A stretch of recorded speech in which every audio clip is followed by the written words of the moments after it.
यांच्या जयंतीनिमित्त उपस्थित असलेले गावातील सर्व समाजातील कार्यकर्ते आणि अण्णाभाऊ साठे यांना दैवत मानणारा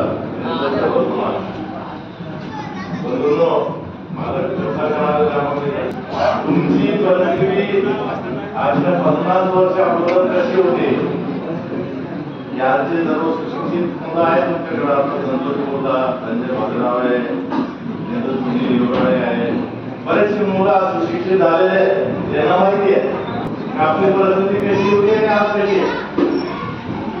त्यामुळे बंधूंनो, अण्णाभाऊ साठे यांचं अनुकरण करावं, यांनी जे शिकवण दिली ती आत्मसात करावी आणि प्रत्येक समाजामध्ये एकरूप होऊन राहावं असं सर्व समाजाला विनंती करतो आणि अण्णाभाऊ साठे यांची जयंती सर्वांना शुभेच्छा देतो आणि मानतो. जय हिंद.